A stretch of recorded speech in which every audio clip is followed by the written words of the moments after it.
video number 4 for the R.C.M.T. chair class. This will be covering the next part, which is the arm and the hand and the neck and head.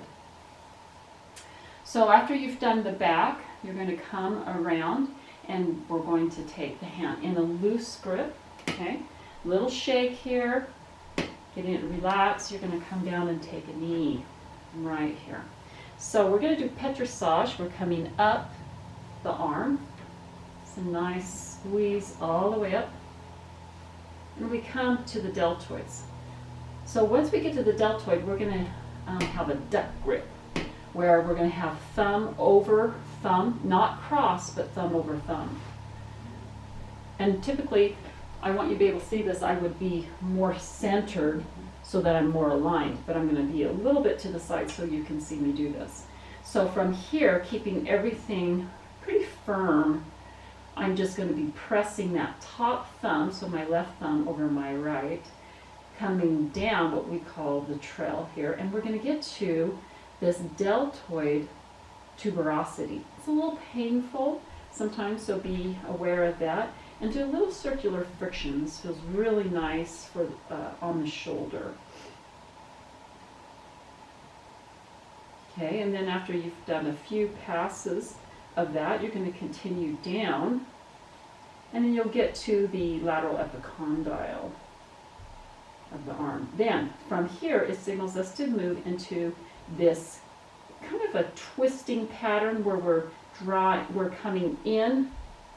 My right hand is moving to the left, my left hand's moving to the right. It's like a little bit of a rug burn type movement. And then we would come to the hand and we repeat that hand shaking. So then we move on to the hand itself. So I'd like to have you come up, put the elbow on the armrest, and start here with just doing some palm spreads with the fingers. With the hand, excuse me, and then with the fingers you're going to do some rolls. Now this part of the massage, you can do so many things that you're already doing in your Swedish classes and courses. It's really whatever you would like to do here. And you can take as much time as you would like, or you can eliminate this part.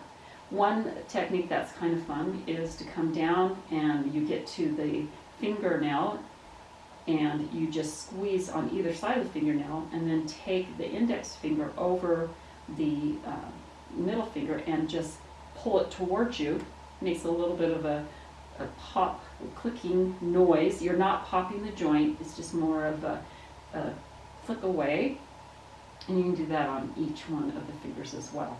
Then from here, you're going to, again, do that little bit of a hand shake, and we move right over to the head and neck and head. So choices here, options here, is that you can do this petrissage if you have good alignment and you're tall enough. So as you can see, I'm tall enough if my shoulders are above my elbows. So for me to squeeze here and do that is easy. If I was shorter or my client was taller, I might want to do these trapezius squeezes from the back of the chair. Okay, then from here, we're going to do some neck petrissage, one-handed. So I can come to one side, and whatever's most comfortable. I'm using my left hand, but I might be using my right, just depending. I just want you to be able to see this in the film. I'm just squeezing here. This feels often very, very nice. And then the next part would be what we call a kind of a kitten hold, like a mother cat would do when picking up her kitten. So you're going to take the heels of your hand, you're going to come to the back, make sure that you're not having second hand touch here.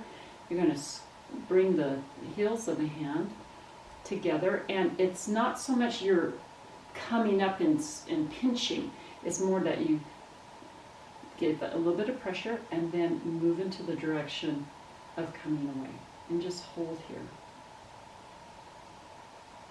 And then after that, release, and then we come over to scalp locking.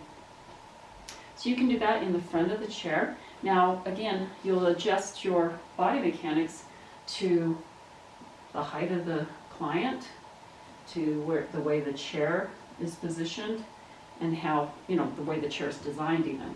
So you want to be relaxed with the shoulders, and you can begin by just starting from the base of the neck here and moving up into the scalp.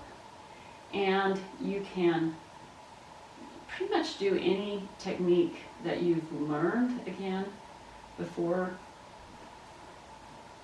going all over where you can access. Now, if they have long hair, you may not want to do some of these techniques. So it will determine on if your client has short hair or long hair and some of the things that you do. Okay, then from here we have the occiput pulls. So you're going to come down right off of the occipital bridge here, and that's the first spot. And you lean. You're just going to lean with your body weight back. And then you come off that and you move laterally and just follow the occiput. Just laterally moving out. There's about 4 or 5 points, and you'll end up on the mastoid. That mastoid process bone. So we're on muscles, but it's really just about leaning back, straight arms, doing some compression. Okay, after that, this is where it's really nice to add in a stretch. I'm going to show one of the stretches. You're going to take the arm, you're going to place the thumbs. So both thumbs are on top of the wrist. And again, this is a lean. So I'm going to trade that. Let's trade sides and show it this way. So the thumbs are going to be together, lined up on top of the client's wrist. You're going to lean, so it's your body weight. Once you feel that rebound, that nice end spot, we're not going to go all the way. We want to have a little bit of give here so that you can just shake, just a little shake right there, and then bring it on back in. Another one is to, once you've finished, you can end up with what we call full body flicking. Taking the hands across the shoulders, and then again you will assist your client into a sitting position. Let them have a moment here. Then take their hands. You can instruct them to take their hands behind their head, interlace their fingers, and either from the top or from the side, you're going to give a stretch. Make sure that your hip is supporting their back, and very gently, and again, it's not going to come from here, it's going to be here or here. Gently just draw back, and you're not going to the end feel, that hard end feel. We don't want to do that. It's more of a rebound feel. Then help the client bring the arms down, ask how they're doing, and then assist them to come up. Okay? Good job.